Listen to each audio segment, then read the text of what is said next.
Bible facts Telugu వీక్షకులందరికీ సర్వశుభములు తెలియజేస్తున్నాం. ఈ వీడియోలో మనం తెలుసుకోబోతున్నాం క్రైస్తవుల వివాహాలలో కులభేదాల గురించి. వివాహము అన్ని విషయాలలో ఘనమైనదని హెబ్రీ పత్రిక 13వ అధ్యాయం 4వ వచనంలో మనకు కనిపిస్తుంది. ఈ విషయం బైబిల్ స్వయంగా చెప్తోంది. ఈ వివాహము మనం కూడా బంధువులందరినీ పిలిచి ఘనంగా చేస్తాము. వివాహం అతి పరిశుద్ధమైనది. మత్తయి సువార్త 19వ అధ్యాయం 6వ వచనం, యోహాను సువార్త 2వ అధ్యాయం 1వ వచనం గమనించినట్లయితే, దేవుడైన యెహోవా వివాహం చేయిస్తే యేసుక్రీస్తు స్వయముగా వివాహానికి ఆహ్వానించబడినట్టుగా మనము గమనించగలం. క్రీస్తు తన మొదటి సూచక క్రియ వివాహం దగ్గరే చేశారు.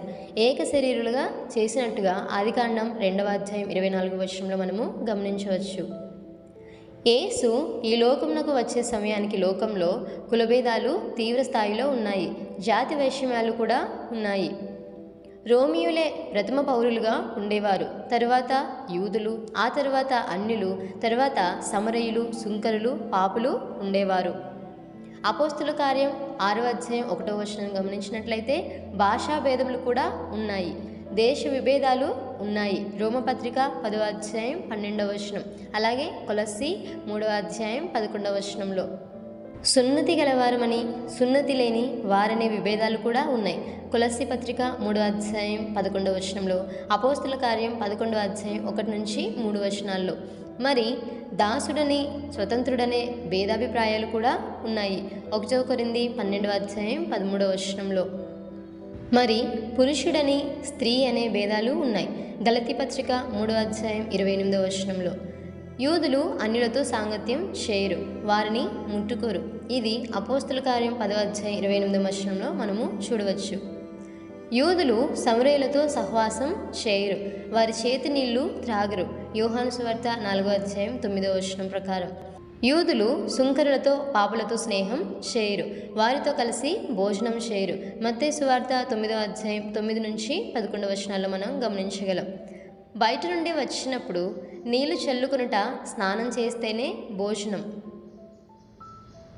క్రైస్తవుడు నూతన సృష్టి అని, తన ప్రాచీన స్వభావం వదులుకొని నవీన స్వభావం ధరించుకున్నవాడే క్రైస్తవుడని 2 కొరింథీ 5వ అధ్యాయం 17వ వచనం, ఎఫెసీ 4వ అధ్యాయం 22 నుంచి 24 వచనాలు మనకు తెలుపుచున్నాయి. నేడు దేవుని రాజ్య పౌరులు క్రైస్తవులు సంఘ సభ్యుల మధ్య కులభేదాలు ఉండకూడదు.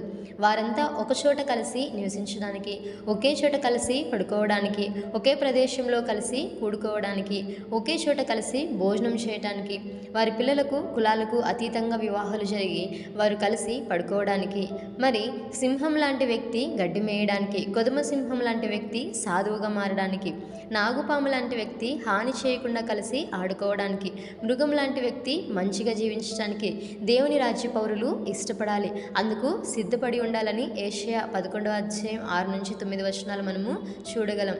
అటువంటి వారి యొక్క సముదాయము క్రీస్తు సంఘం. కులాంతర వివాహాలు, లోకానుసారమైన కులాంతర వివాహాలు, కులాంతర ప్రేమ వివాహం, ఇది మనకు తెలిసిందే. కొన్ని వివాహాలు సక్సెస్ అయ్యాయి, కొన్ని మధ్యలో పాడైపోయాయి. కులాంతర పెద్దలు నిర్ణయించిన వివాహాలు. ఈ సమాజం తక్కువ కులమని ముద్ర వేసిన కులం నుంచి బాగా చదువుకుని మంచి ఉద్యోగాలలో స్థిరపడిన వారిని అగ్రకులాల వాళ్ళు అల్లులుగాను కోడలుగాను చేసుకున్నారు. ఇవి కూడా కొన్ని సక్సెస్ అయ్యాయి, కొన్ని పాడైపోయాయి. మరి ఉదాహరణ, వేకునూరు గ్రామంలో అత్తాడి పద్మనాభరావు గారు. ఇతనుకు కలెక్టర్ జాబ్ వచ్చింది. ఇతని క్యాస్ట్ ఎస్సీ అయినప్పటికీ అతని ఉద్యోగాన్ని బట్టి కాపు కులస్తులు అల్లుడిగా చేసుకున్నారు. కానీ భార్యాభర్తలకు పొసగలేదు. దైవానుసారమైన కులాంతర వివాహాలు, ఈ టైటిల్ అసలు పెట్టకూడదు. ఎందుకంటే క్రీస్తు రక్తంలో కడుగుబడిన తరువాత కులం అనే ప్రసక్తి మన నోటి నుండి రాకూడదు. కానీ మనలో ఉన్న మూల పాపాలు ఆధారంగా కులానికి కొంత ప్రాధాన్యత ఇస్తున్నాము. వివాహ విషయంలో దేవుడేం చెప్తున్నాడు? నీవు కనాను కుమార్తెలలో ఎవరిని వివాహము చేసుకొనకూడదు, వారితో వియ్యమందకూడదని, అన్య స్త్రీలను పెళ్లి చేసుకొనకూడదని, స్వజాతీయులనే వివాహము చేసుకోవాలని, అనేక వివాహాలు చేసుకొనకూడదని అనేక వాక్యాలలో మనకు దేవుడు తెలియచేస్తూ వచ్చాడు. దేవుడు అన్ని జనులను అనగా తన ప్రజలు కాని వారిని వివాహము చేసుకొనుటకు అనుమతించలేదు. బైబిల్లో కులాంతర వివాహాలు చేసుకున్న వారిని కొంతమందిని చూద్దాం. ఏశావు, యోసేపు, మోషే, సల్మాను రాహాబును, బోయజు రూతును, సంసోను ఫిలిష్తీయురాలను, దావీదు బత్షెబాను, సొలొమోను ఫరో కుమార్తెను, అహష్వేరోషు ఎస్తేరును. ఇంకా మనం అనేకమైనవి చూడొచ్చేమో.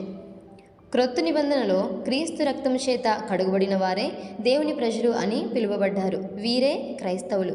కాబట్టి క్రైస్తవులు కాని వారిని వివాహము చేసుకునకూడదు. బైబిల్ గ్రంథంలోని కొన్ని వివాహాలు చూద్దాం. కాంట్రాక్ట్ మ్యారేజెస్ అంటే యాకోబు రాహేలు వివాహము కాంట్రాక్ట్ మ్యారేజ్ అని పిలువబడుతుంది. ఫలితంగా రాహేలు చాలా కాలం గొడ్రాలుగానే ఉంది. తద్వారా తరచూ భర్త కోపానికి గురవుతూ ఉండేది. మరి ఆఫర్ మ్యారేజ్, ఇది దావీదు మీకాలు వివాహం గురించి తెలియచేస్తూ ఉంది.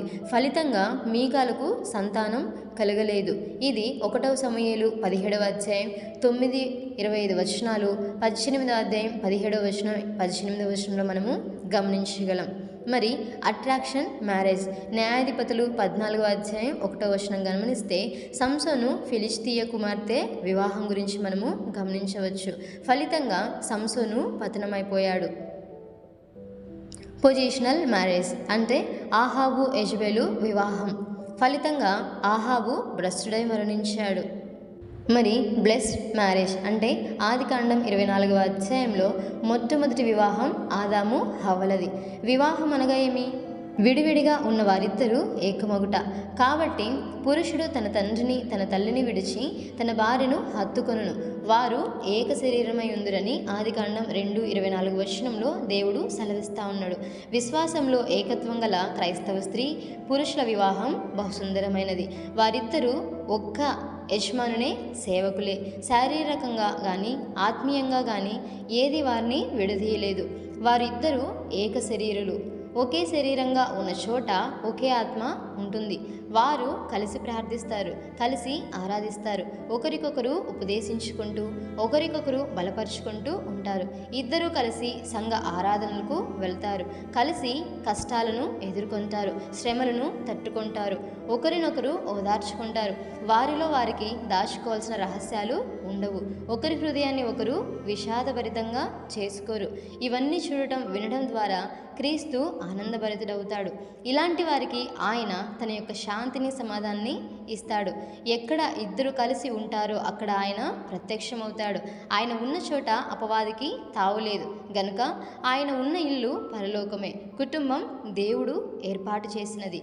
దేవుడు ఆదాము హవ్వలను భార్యాభర్తలుగా ఏర్పాటు చేసి ఫలించి అభివృద్ధి చెందమని చెప్పాడు. అయితే కుటుంబంలో సాతాను జొరబడి సంతోష సమాధానాలు లేకుండా చేయటానికి ప్రయాసపడుచున్నాడు. కనుకనే ఒక వ్యక్తి రక్షించబడిన తరువాత తన కుటుంబంను కట్టుకొనుట ఎంతో ముఖ్యం. మనం ఏదైనా నేర్చుకోవాలంటే మరొక వివాహానికి వెళ్ళాలి. అదే ఇస్సాకు రిబ్కాల వివాహం. వివాహ ప్రణాళిక, వివాహ ప్రక్రియ ప్రతి అంకములో దేవుని తోడు ఆశీర్వాదము కనబడుతుంది. ఫలితంగా రిబ్కా 2 గొప్ప జనాంగములకు తల్లి అయినదని ఆదికాండం 25వ అధ్యాయం 19-23 వచనాలు మనకు స్పష్టంగా తెలియజేస్తూ ఉన్నాయి. ఇది దేవుని చిత్త ప్రకారమైన వివాహం. తండ్రికి ఆలోచన కలిగి నిర్ణయించి ప్రార్థించి కనిపెట్టడం వలన జరిగిన వివాహం.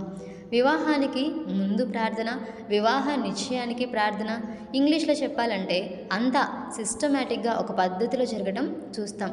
అన్ని విషయాల్లో దేవుణ్ణి అడగటం, దేవుడు అనుమతించటం కనబడుతుంది.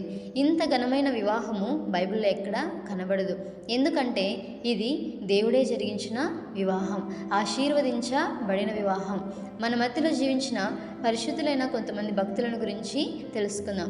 దానియేలు గారు IAF వ్యవస్థాపకులు. ఆయన దేవుని చిత్త ప్రకారమైన కులాంతర వివాహాలు చేసుకున్నారు. ఆయన డినామినేషన్లో కూడా దేవుని చిత్తానుసారమైన కులాంతర వివాహాలను చేశారు. మరి సహోదరు భక్త్ సింగ్ గారు ఆయన డినామినేషన్లో కూడా కులాంతర వివాహాలకే ప్రాధాన్యత ఇచ్చారు. అయితే భక్తి విషయంలో లోతు లేని మనుషులలో కులం పునాదులు ఉన్నట్లయితే వివాహ వ్యవస్థ దెబ్బతింటుంది, దేవుని నామానికి అవమానం కలుగుతుంది. కాబట్టి ఈ మధ్యన డినామినేషన్లో కులం అనే భావన తీసుకోలేని వారికి వారి కులంలోనే వివాహాలు చేస్తున్నారు. నిలబడగలిగితే దేవుని నామమునకు అవమానం తీసుకురాక పోయినట్లయితే దేవుని చిత్తానుసారమైన వివాహం చేసుకోండి. కులం అనే కుళ్ళు మనసులో ఉన్నంత వరకు మనం నిజ క్రైస్తవులము కాలేము. ఒకవేళ బలవంతంగా వివాహం చేసినా లేక చేసుకున్నా దేవుని నామానికి అవమానం. వివాహాల దగ్గరే మనకు కులభేదాలు ఉన్నాయో లేదో తేలిపోతుంది. కుల వివక్ష ఉన్నదో లేదో తేలిపోతుంది. కులగజ్జి ఉందో లేదో అర్థమవుతుంది. ఇంటర్ క్యాస్ట్ మ్యారేజ్ చేసుకోవాలంటే నీకు డేరింగ్ కావాలి. నీ పారంపర్యాచారాలు విడిచిపెట్టి సమాజాన్ని ఎదిరించగలిగే దమ్ము ఉండాలి.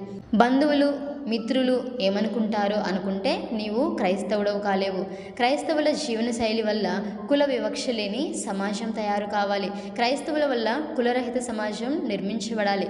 అటువంటి వాతావరణం క్రీస్తు తన రక్తం ఇచ్చి కొన్న సంఘంలో సాధ్యం. క్రైస్తవులలో కులభేదాలు కూకటికి వేళ్లతో పెకిలింపబడాలి.